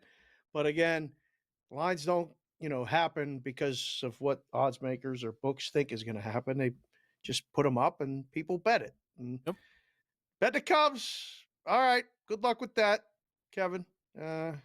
What's the guy's name? Ben Brown. Ben Brown. Yeah. Bump tonight. Yeah. How do you like that? Okay. Yeah, I'm on two money lines tonight, Dave. Cubs. Cubs are one of them. Cubs are one of them. Look, we'll see. Hey, here's what I know, Dave. Minus 136. I beat that number. Yes, so, you did. Yeah. I already win. Isn't that how that works? Isn't that? I'll send you the can later. I'll send you the can later. I'm just surprised we didn't start out right away with the baskets because there's one team left that we need to discuss. Yeah. That we have been discussing. Yes. Every day when we appear on this segment, and you're on all the other stuff. You've been talking about this team on every show you're on. Between the above the rim and the bracket central and the this and the that. There's one team playing in their home state this weekend. K-Dub. You know who that is? I sure do. Not the favorite. No. Not the favorite. No. Not the favorite. No. Not the best team in the country. The second best team. But doesn't mean they can't win the game. Dave is, of course, alluding to Houston, the Cougars. Yes. we've talked a lot about here on Game Time Decisions. Now, again, let's be honest, folks. This one comes as a surprise to you. I love being right. All right? I good thing you were sitting down at home when you heard that one, right? Where's my Okay? glasses? Let me put my glasses on for this one. Hold on. Go ahead. All right. And Now I'm listening. Go ahead. my preseason pick to win the title was Duke. Okay? In season, though, we talked about the value on Houston, and I have fallen so in love with that team. Man. I'll be honest with you. When I'm watching Duke, Arizona, Duke, Alabama, I'm like, I'm gonna get this team out of here, which is foolish, which is very silly, because if you think, okay, Dobbs isn't going to put the victory shoes on if the Blue Devils cut the nuts down, you're nuts. Oh, you know I am. Yes. But this Houston team I have become enamored with, and Dave, something right up your alley. How many times in a tournament does a team from one game to the next play a game 40 points lower total-wise than their prior game? Because that's what we basically have here for the Blue Devils, going from Bama to Houston. Yeah. This is, in fighting, they say styles make fights. This one is the ultimate, like, opposites. Styles make legendary moments, especially in March Madness, which we haven't had many legendary moments. One shining moment is going to be maybe one shining moment. And it's not the Ole Miss heave from three to cover, although it should be. That should be in one shining moment because a lot of people were very happy that Ole Miss made it. You get Duke offense, Cooper flag, and you get Houston defense, ugly up. I don't even know what to call the game yesterday. I mean, it was basketball, but it was a clinic of defense and what they did to Tennessee. And now they come with this number, 136.5. Okay. Duke minus 4.5, which, by the way, gone up a little bit. Nobody believes in the Cougs. They don't see it, Kevin. They don't see what you've been seeing. I can't remember recent history. I don't even think it happened that much with San Diego State. When San Diego State made their run to the final game against UConn, their totals were low, but they weren't Houston low. This is something different. Let me just, quick anecdote. Houston, being who they are, makes Emmanuel Sharp that much better. He is the best. I can't believe Kelvin Sampson lets a player like that exist on his team. You would think everything is get the best shot possible. Nothing crazy. And if he catches it and you dare think he won't shoot it 6-7 feet behind the three-point line, it's going up. Shot clock be darned. That dude is the best. Yeah. Now, I want to ask you about Houston, Tennessee quickly, Dave. I saw something. We were on air at the time, so it was cool to watch it at the real time. FanDuel opens 124.5. DK opens 121.5. I might have those reversed. Okay. But 124.5, 121.5. I was like, whoa, right? So then they started to meet one another, right? One went up to 122.5. One comes down to 123.5. And then the game tips 126.5, 127.5. What did you hear around that Tennessee-Houston total? Because started really low, started with disparity, but it did end up getting bet up clearly just to fall under every single number. Every single number. Yeah, that was one of those ones where, again, Houston survives against Purdue on Friday, and then a number comes out, right? And most of the time, Friday night, late, doesn't happen. So it really comes out maybe 2 or 3 places Friday night, and then Saturday it settles. So the number will settle like that when there's a disparity in books. So if you see 124.5, 121.5, they'll meet in the middle. There's always a meet up, whether it's 123 or 122.5, somewhere in there. Now, the fun thing about that game, and I was up watching it out west and watching the in-game as well, waiting for it to go up so you could get a better number than the close if you like the under. which is exactly what happened.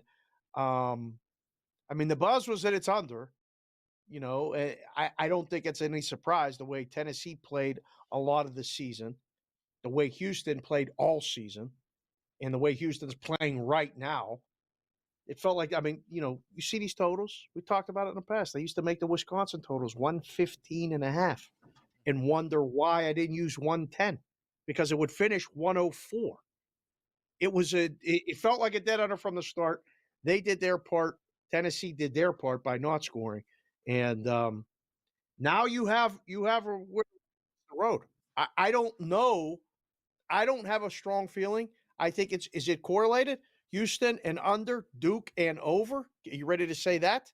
I'm not. You know, Coach said that. It could be right, but the reason I'm so in on Houston and others, this team can score. Yeah. This team has the best 3-point percentage in college basketball. Do people understand that? Like how crazy that is? Yeah. Again, like I'm not trying to act like I'm the only person in the world that likes this Houston team. But the best defense in the country is the most efficient 3-point shooting team. Okay, sounds like a good recipe to me. Let's ask Dave about tonight's card. He'll be with you, of course, on In Game Live. We'll get into that with you here. It's Game Time Decisions.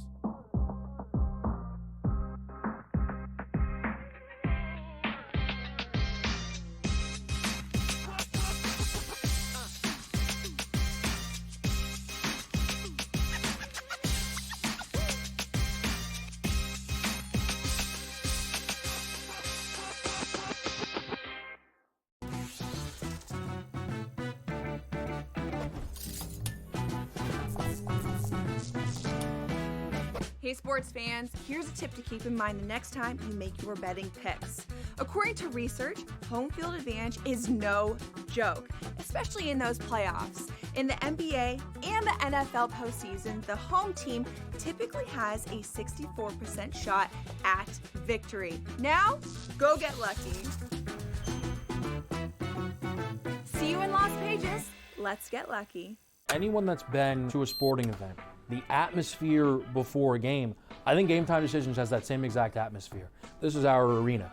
This is what we do. There is going to be an energy to Game Time Decisions that you will feel night in and night out. The excitement you get when you lock your bets in, when you're figuring out what you want to do, we can zone in on the biggest games each night. I want this to be the place that people come to before the games start so they feel as ready as possible to lock in their cards. We are going to hit every single one of those markets that you need to know about. We're going to go through every single thing, and I've got a great team behind me that's going to help me get the job done. There is not going to be a better place, I promise you, than Game Time Decisions to get that new information, react to it, and be able to then bet accordingly. We will have everything at our disposal, and we will use that to our advantage. I'm Kevin Walsh. Tune into Game Time Decisions from 6 to 8 p.m. Eastern on SportsGrid.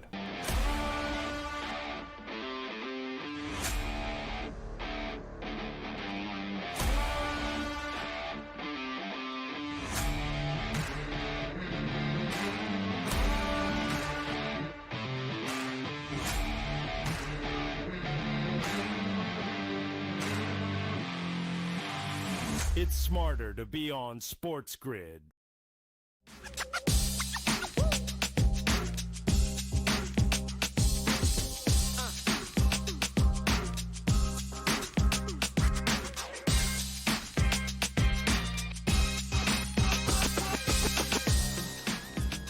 Game Time Decisions. It is a Monday night right here on the grid. Countdown's on In Game Live, 15 minutes. A lot of good games for the crew tonight. Of course, that will feature some Major League Baseball, some NBA, and the women's tournament as well. Texas up on TCU 23-14 in game number 111.5 on that total. Should have played the under. 10.5 point favorites live. Texas. Shout out to Taylor Jones, 4-4 early, trending towards her points plus rebounds prop in that one. We have a couple of games live, a couple more to come, 10 more in total, Major League Baseball-wise, Dave. I am following the shutout market very closely. You think we get another shutout tonight? We've already had one. Twins went down. You think anyone else gets blanked here on the card? Cleveland, San Diego is possible, right? That's, I guess. Detroit, Seattle. Boy, the way Seattle's lineup didn't show up against Oakland, you always have to consider that Seattle could get shut out any night, it feels like. I don't think you got to worry about it, Atlanta Dodgers, though. That one definitely a game with juice. I think, a guy Big game. likes to say that. Yeah, I think that's good to go over. That one should be okay. I got to ask you at some point here, as the most unbiased man in sports media today, did you see what the Yankees did over the weekend? Sure. Were you paying any attention? Did you see Why all not? those home runs? And did you buy a torpedo bat yet? Do you have a torpedo? No. The Yankees would be very smart to sell those as quickly as possible. I'm sure they're already going to do it outside the stadium as quickly as possible. My main take on the torpedo bat is anyone who goes, see, these things are ridiculous, using an Aaron Judge home run should immediately be banned from talking about the sport. Judge is not using the torpedo bat, and also Judge has been hitting monster home runs forever. My thoughts on the torpedo bat truly is it's insane that out of nowhere, right? Game number 2, right? Because Yanks game number 1 was broadcasted by ESPN, so nobody told Joe Buck. Game number 2, Michael Kay just goes, hey, by the way, look at the bats. And then everyone went, huh? And in that game, they hit a billion home runs. And everyone went, well, it's obviously the bat. It has to be the bat. So then Twins, Phils, get a bat. Get a bat. Yankees apparently had some guy from MIT, I don't know, figuring out these bats. The Phillies probably got a guy on Broad Street who just showed up. They were like, we could use this. I don't know. So the whole thing feels like complete chaos to me. I don't even know if anybody can tell, are these things the reason for any level of success? Nobody really knows. So, yeah, it's complete chaos only in Major League Baseball. We don't have uniform anything in this sport. So, one more. Now we have no idea what the bats are. I mean, it is what it is. I reached out to some of my guys at MLB. I got this for you. The rule is 3.02 regarding the bats. The bat shall be a smooth, round stick, not more than 2.61 inches in diameter at the thickest part and not more than 42 inches in length. The bat shall be one piece of solid wood. It meets the requirement, okay? The MIT guy, physicist, who's now working for the Marlins, who could probably use a torpedo bat or two, as could the Nats. I mean, let's be honest. What's going on with the Nats? I think some people on this show might be a little concerned about that. The Pirates as well could use it. The Pirates hopefully will be using it tonight against Tampa. But it's interesting that it just started like that. I think the discussion will be over as fast as it started. By the end of the week, we'll be talking about different something, the balls, I don't know. But the bats kind of look like a little bit like a cricket thing, but not, it's just a bigger barrel part where they can hit it. You still got to hit the ball, K-Dub. Just like you sitting out at the threes and hit the threes. You still got to make the shots.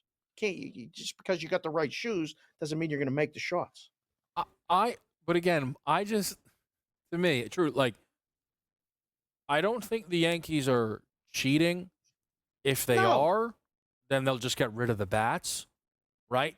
What I think is wild that the Yankees seemingly, like, there was a lot of work that went into this, and then immediately everybody else went, oh my gosh, all right, make me a torpedo bat.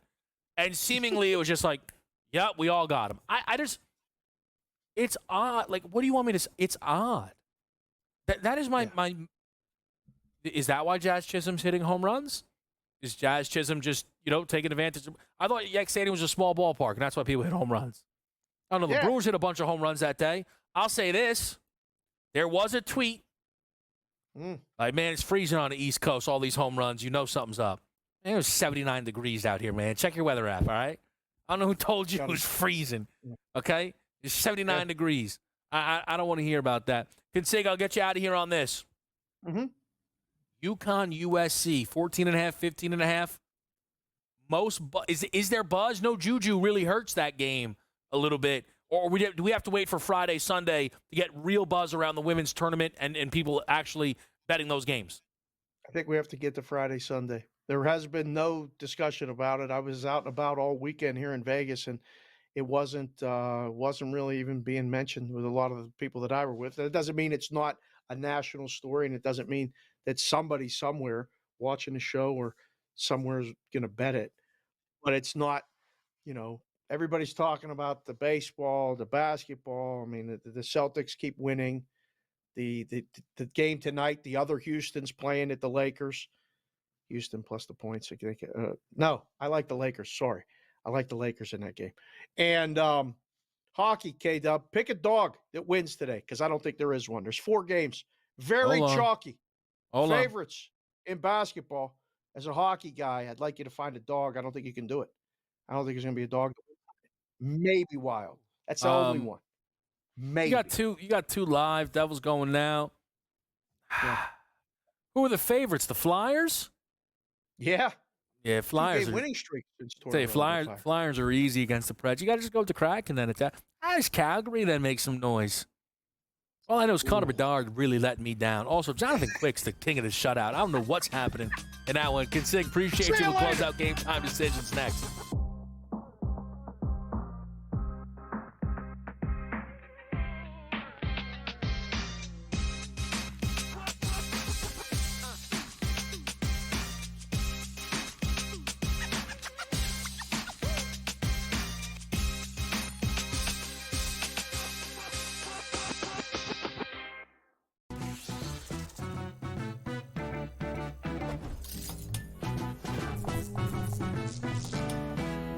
Hey sports fans, here's a tip to keep in mind the next time you make your betting picks.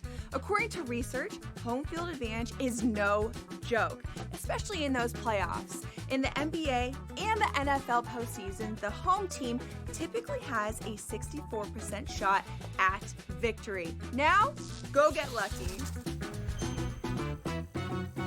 See you in Las Vegas. Let's get lucky.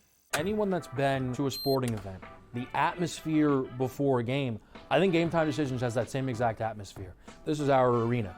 This is what we do. There is going to be an energy to Game Time Decisions that you will feel night in and night out. The excitement you get when you lock your bets in, when you're figuring out what you want to do, we can zone in on the biggest games each night. I want this to be the place that people come to before the games start so they feel as ready as possible to lock in their cards. We are going to hit every single one of those markets that you need to know about. We're going to go through every single thing, and I've got a great team behind me that's going to help me get the job done. There is not going to be a better place, I promise you, than Game Time Decisions to get that new information, react to it, and be able to then bet accordingly. We will have everything at our disposal, and we will use that to our advantage. I'm Kevin Walsh. Tune into Game Time Decisions from 6 to 8 p.m. Eastern on SportsGrid.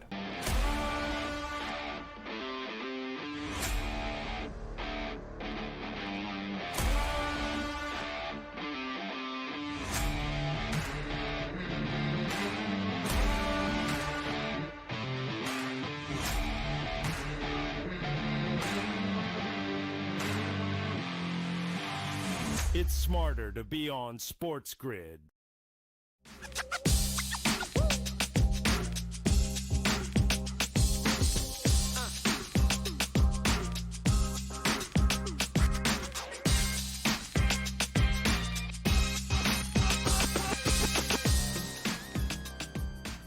Game Time Decisions. We're buttoning it up here on a Monday night with you. Nearly halftime in Texas, TCU 23-19 with 10 to play. Haley Van Lith got a 3-point shot to fall just a few possessions ago. Let's see if she can get another to go here before we hit the break. Gets the jumper to go, 23-21. Texas, TCU. So big battle back there from TCU to tighten that game up. Still an under. Still a way under, 104.5, your new in-game total. We've got a minus 295 number on Texas, plus 220 for TCU, catching 5.5. Late night, one of our Monday main events. It's UConn, it's USC. It's a 15.5-point line in favor of the national championship favorite, the 2 seed, UConn Huskies. Give me the points with Kiki Irafan, who will step up here without Juju Watkins. I think this game is much, much, much closer than this line suggests. While I think you are looking at an understandable favorite for UConn, I don't think that they are 15.5 points better than this version of USC. I understand the absence of Juju Watkins. Guess what? USC has covered both games since Juju's been out. Line's been wrong both times. I think it's wrong again here against UConn. I will back Paige Beckers over the 8.5 rebounds plus assists. Big-time bounce-back spot in the assist category. I think the rebounds can come along with it. We'll go over 8.5 in the huge game to finish out the Elite Eight. TCU, Texas up first. Again, it's a 9 o'clock start over on ESPN for those looking to get in the mix. NBA updates right now. Nearly done with the opening half of basketball in Charlotte. Isaiah Collier checking in with 9 PRA with a 52-44 lead for Charlotte. Miami still up on Washington. A real battle between Indiana and Sacramento. Halliburton, though, certainly trending towards that double-double. Already 7 assists with 3 minutes to go in the first half of that game. The closeness of it is beneficial as well. Looking like a bang under. My goodness, man, this Orlando offense. 3 points for this team with 4 minutes to go in the second quarter. Painful to watch. They're going to have to figure something out if they want to be taken serious. They've got time. They are young, but it is painful to watch this team try and score the basketball. In-game total is into the 190s, and rightfully so. It is an 18-3 run here in the second quarter alone for the Clippers, 40-31. Memphis up now with, I think, a 10-0 burst on the Celtics. 24-21 were on the Memphis Grizzlies, +5 against the Boston Celtics. Late night tonight, NBA, huge game between the Lakers and the Rockets. Very important for the Western Conference standings. I think the Lakers get the job done. I think it's done by Luka. Give me Luka for 30+ over the 29.5, -102. 2 straight games without 30 for Luka. It won't be 3 straight.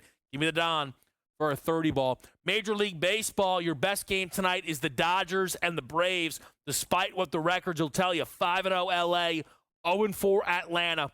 Braves could have used one. I don't think it's coming tonight. Give me Tyler Glasnow over 15.5 outs recorded at a plus price. Glasnow, in 21 of 22 starts last year as a Dodger, recorded 15 outs. I need one more. When my floor is 15, I'm getting plus price for another out. I'll take it with Tyler Glasnow up against a struggling Braves lineup who could very well be pushing tonight here against the Dodgers. Other bets on the Major League Baseball card. Cubs money line, Astros money line, Jackson Jobe under the 4.5 Ks, +114 price there. Though the team very well could be rooting in an understandable play on the over for Jobe. I will not mind. Heartbreak, full of pain for anybody on a Nerfy in St. Louis.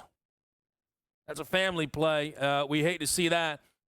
Angels did nothing. Lars Nootbaar did a lot. He gets a leadoff home run. Shout out Wilson Contreras, 0 for 15. Come on, brother. Big man Baker gets an infield single. So that is half of his hit run RBI.